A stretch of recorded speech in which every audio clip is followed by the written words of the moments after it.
The morning mist still clung to the trees as I turned onto the gravel road leading to my cabin. The hum of tires crunching over stone was oddly comforting after 2 weeks of back-to-back business meetings in the city.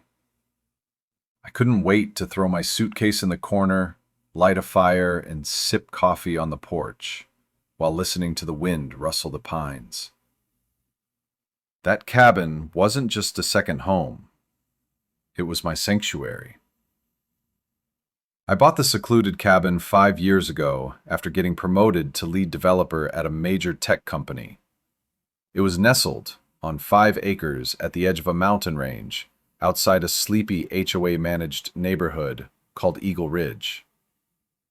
The HOA was mostly hands-off, only enforcing loose rules about lot maintenance and wildlife safety. Until recently, they were more of a nuisance than a threat.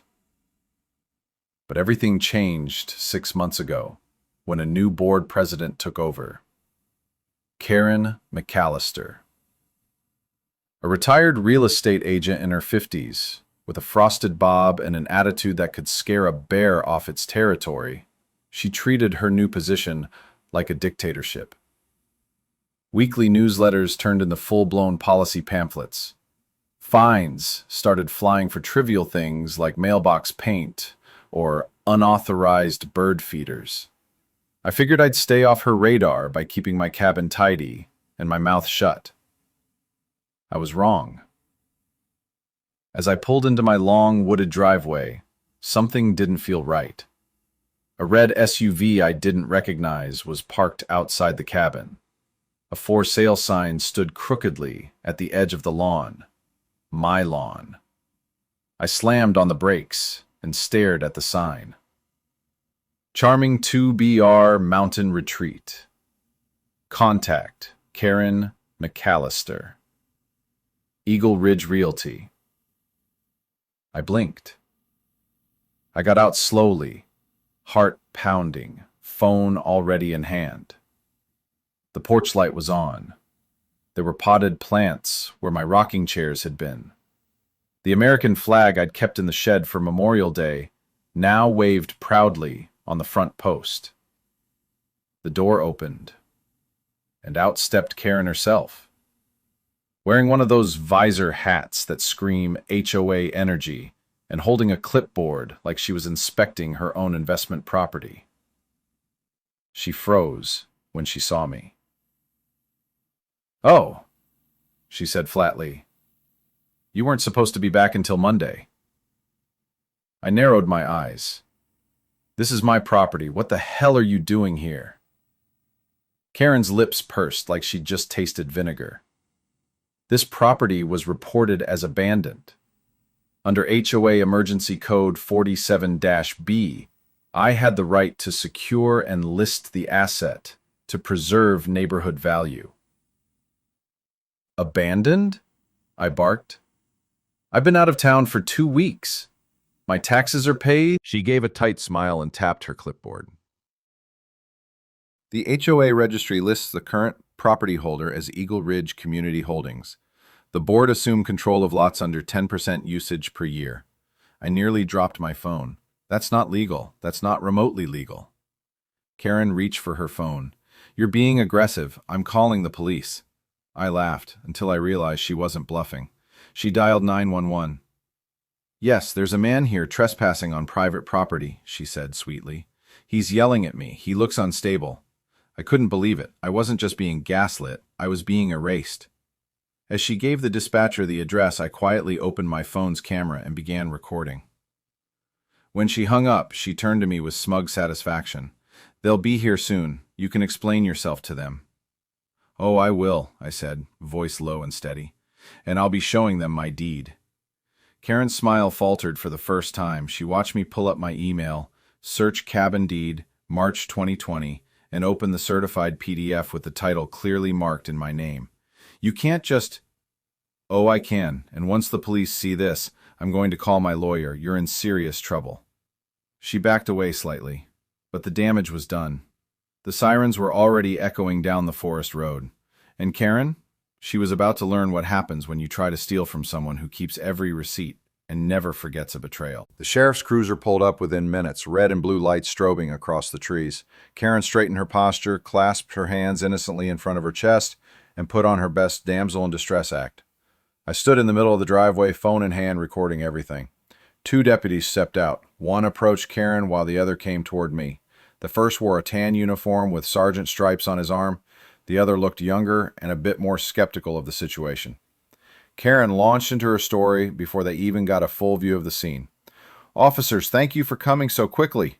This man appeared out of nowhere and began yelling at me on the property I was tasked with managing. He's claiming ownership, but it's under HOA control. I'm just the listing agent."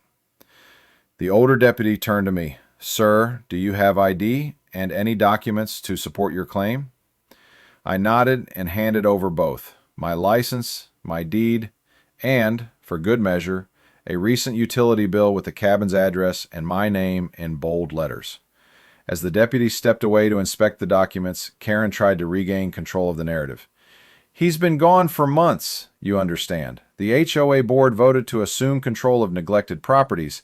There's an ordinance, Section 47B. I have it printed." The younger deputy cut in, unimpressed.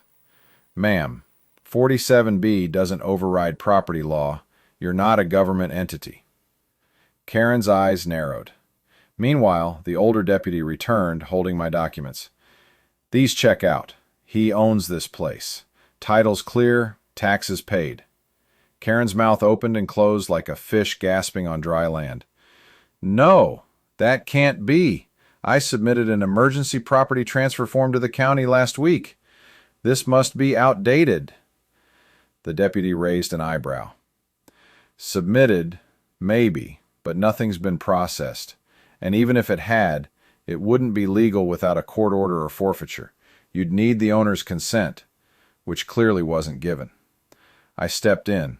"Can we talk about the for sale sign on my property? Or the fact that she changed the locks while I was away?" Karen turned red. "She trespassed, broke into my home, and listed it for sale. That's real estate fraud. And she impersonated the owner, me, to do it." The deputies exchanged a long look. "Ma'am," the younger one said carefully, "I'm going to need you to come with us to answer a few questions. We'll need to verify everything you've claimed." Karen's confident smile cracked for the first time. "You're arresting me? I'm the victim here." The older officer shook his head. "Not arresting, but you're coming downtown. And you might want to bring your lawyer." She glanced between us, her facade crumbling. "You don't know who I am. I've worked in this community for 20 years. I sit on the HOA board." "Exactly," I said calmly. "And that board's about to be under investigation." As they guided her to the cruiser, Karen started yelling about conspiracies, about me being a squatter, about deep state corruption, the usual HOA Karen meltdown. I watched her drive off, then turned to the deputy still on site. "Can I change my locks today?" He nodded. "I'd recommend it. And you might want to install cameras, too." "Oh, I already had cameras." What Karen didn't know was that my cabin was fully wired with motion sensors and security footage, including a smart doorbell with cloud uploads. Everything she did, breaking in, showing people around, even removing my belongings, was caught on video. And now, it was evidence. That night, I barely slept. Between calls to my lawyer, documenting everything for a civil suit, and texting screenshots of HOA newsletters to back up my claims, I was mentally exhausted. But it didn't stop me from launching an email campaign to the entire HOA community. Subject: Important legal notice regarding Eagle Ridge property rights. Attachment: Video evidence of HOA misconduct. By morning, over 70 neighbors had opened the email. By noon, my phone was blowing up with messages. Most were sympathetic. A few were horrified. Several had similar stories, unauthorized fines, aggressive notices, and unexplained policy changes under Karen's rule. That's when I realized something bigger was going on. Karen hadn't just tried to steal my cabin. She was flipping properties. One homeowner told me their elderly neighbor had moved into assisted living and left their home empty for a year. Suddenly, the house was listed by Karen. Another said Karen tried to fine them $500 for improper hedging and threatened to seize their front garden. What Karen had done to me was just the most brazen move yet. And now that I had proof, a new mission began. The sun rose slowly over Eagle Ridge, casting long shadows across the manicured lawns and identical rooftops of the HOA-controlled community. But beneath that perfect suburban sheen, cracks were beginning to form. Cracks wide enough to swallow Karen McAllister whole. By Monday morning, word had spread like wildfire. The video clips I released showing Karen walking through my cabin with two potential buyers, talking about open floor plans and community enforcement rights, had gone viral in our HOA Facebook group. The comments section was a war zone. Some defended her, most didn't. One comment stood out. "This happened to my dad's house on Pine Circle. Karen told me it was being turned into an elderly support center while he was in the hospital. She moved furniture out. Tracy, age 95. I sent Tracy a DM immediately. Within the hour, I had a list of 5 more homeowners with similar complaints. Missing mail, forced inspections, strange real estate listings showing up online. Karen wasn't just overstepping. She was orchestrating a full-blown scheme.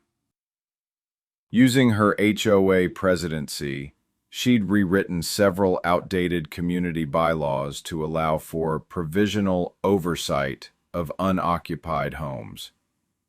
With that language, she could walk in, claim a house was abandoned, and begin the listing process under her personal realty business, Eagle Ridge Realty Group. She even forged notices of abandonment and left them on empty properties, hoping no one would notice. And worse, some people didn't. One couple had gone through a messy divorce and left their townhome vacant for 8 months. When the husband returned to settle the sale, he found the locks changed and Karen's open house flyers posted everywhere. Not just at Karen, but at the entire HOA board that let her get away with it. By Wednesday, I was meeting with a lawyer named James Dunlap. He was a tall, lean guy in his 40s with piercing eyes and a reputation for taking on corrupt HOAs. "I've seen this before," he said, flipping through my folder of documents, "but never this bold. She tried to sell your cabin. That's grand theft, impersonation, real estate fraud, and illegal entry all rolled into one." "She's using the HOA as a front," I said, "and no one stopped her because she is the HOA." James nodded. "Let's change that." We filed for a civil injunction, blocking Karen and the HOA from accessing my property under any circumstances. Then, we submitted a class action notice to the local court on behalf of the other. We requested a forensic audit of the HOA's finances. Karen had been collecting excessive fines for years, demanding hundreds of dollars for mailbox violations, lawn lengths, and visual disharmony. The money supposedly went into neighborhood improvement funds, but that money, it wasn't accounted for. At least not in the public records. James's private auditor found over $82,000 withdrawn over 18 months and transferred to a consulting firm registered in Karen's maiden name. And guess what? That same firm owned the staging furniture used to decorate homes she was trying to flip. She was literally charging the HOA for property restoration services and making money when the properties sold. All of it funneled through her network of shell companies and friendly realtors. We had enough to bury her. The final nail in the coffin came from an unlikely source, a junior board member named Alan Riley. Alan was in his late 30s and had joined the HOA board to build his resume. He rarely spoke at meetings and mostly went along with Karen's decisions, until he saw the video of her listing my cabin. He emailed me privately. I didn't know how deep this went. She told us she had power of attorney over those properties. I checked. It's fake. I'll testify. Alan. He sent us emails Karen had written from her HOA account, instructing board members to ignore homeowner complaints and push through her policy changes for the good of the community. She even mentioned my cabin by name in one of the threads, calling it underutilized inventory. Inventory. I was no longer a neighbor to her. I was a product. Within days, the county sheriff's department launched an official investigation. Karen was charged with multiple felonies, including real estate fraud, falsifying legal documents, and conspiracy. She was arrested, again. This time, not in my driveway. This time, on live local news. I watched from my porch as helicopters flew overhead, recording her being escorted out of the HOA clubhouse in cuffs. One reporter shouted, "Ms. McAllister, did you really sell homes that weren't yours?" She didn't answer. Her lips were tight. Her eyes burned. But there was no escape now. Her empire of lies had finally collapsed. 3 weeks after Karen's arrest, Eagle Ridge felt like a ghost town. Her influence had reached into every corner of the neighborhood. HOA newsletters, monthly fees, even who got to plant what kind of flowers. Now, with her gone, the silence was both eerie and liberating. Mailboxes still stood crooked from her obsessive inspections. Lawns hadn't yet recovered from her ridiculous uniformity fines. But the mood had shifted. The community was angry, yes, but also free. The emergency HOA meeting was held at the local rec center, and every folding chair was taken. People stood against the walls and spilled into the hallway, many still clutching copies of the audit summary James had helped circulate. When I stepped up to the microphone, the murmurs died down. "I never wanted to be the guy leading a movement," I said, scanning the room. "I bought a cabin to escape people, not organize them." A few folks chuckled. But when someone tries to steal your home and sell it out from under you, that changes things. A few heads nodded, some clapped softly. I held up the audit report. "This isn't just about me. Karen used her position to rob every one of us, through illegal fines, shady inspections, and by trying to take control of our homes. That ends tonight." The vote to dissolve the HOA board passed with 92% approval. Karen's allies resigned on the spot. Some of them knew they'd been part of something shady, but claimed they'd been misled, whether that was true or not. The community decided to focus on rebuilding. We formed a temporary committee, one representative from each street, each with no HOA ties, to guide decisions until new elections could be held under revised, transparent bylaws. And guess who they elected as interim chair? Yeah, me. Reluctantly, I accepted, but only after securing a clause that guaranteed term limits and a strict ban on board members profiting from community business. No more realty firms run by board members. No more secret fines. No more inventory. Karen's trial began 2 months later. I testified. So did Tracy, Allen, and 3 other homeowners whose homes she'd tried to repossess. The DA's office had a field day with the paper trail. Dozens of false notices, shell companies, unregistered financial transfers, forged signatures, staged showings. In the end, she was convicted on 6 felony counts, including real estate fraud, wire fraud, forgery, criminal impersonation, trespassing, abuse of fiduciary responsibility. She was sentenced to 7 years in state prison with eligibility for parole after 4. But that wasn't the end of it. Our civil suit hit her even harder.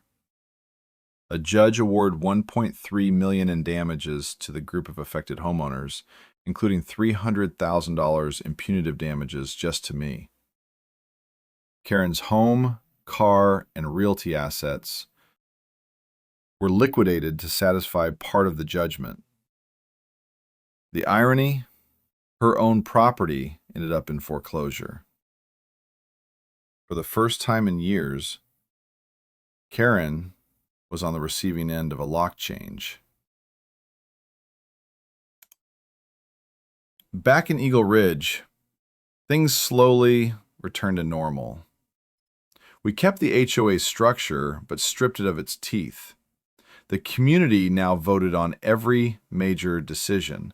Fines were capped, budgets were public, and most importantly, power was limited. A few weeks after Karen's sentencing, I returned to my cabin for good. No more business trips. I left the company I'd worked for and started consulting remotely, taking only the clients I liked and only the hours I wanted. One morning, I sat on the porch sipping fresh coffee and watching the sun creep across the treetops. A few deer walked past the edge of my property, completely unaware of the chaos that had once unfolded here. A knock echoed from the front gate. I walked over and found Alan standing there holding a thank you card. "From the whole street," he said. "We're planning a community barbecue. Thought you should know." I smiled. "I'll bring the firewood." Epilogue. 6 months later, Eagle Ridge was named one of the top small neighborhoods to live in by a regional magazine. Not for its amenities or homes, but for its sense of community. People have been brought together not by shared tastes or style, but by shared resilience. Karen's actions nearly tore the neighborhood apart. But in the end, she gave us something unexpected, a reason to stand up, a reason to take back control. And for me, a reason to finally feel at home.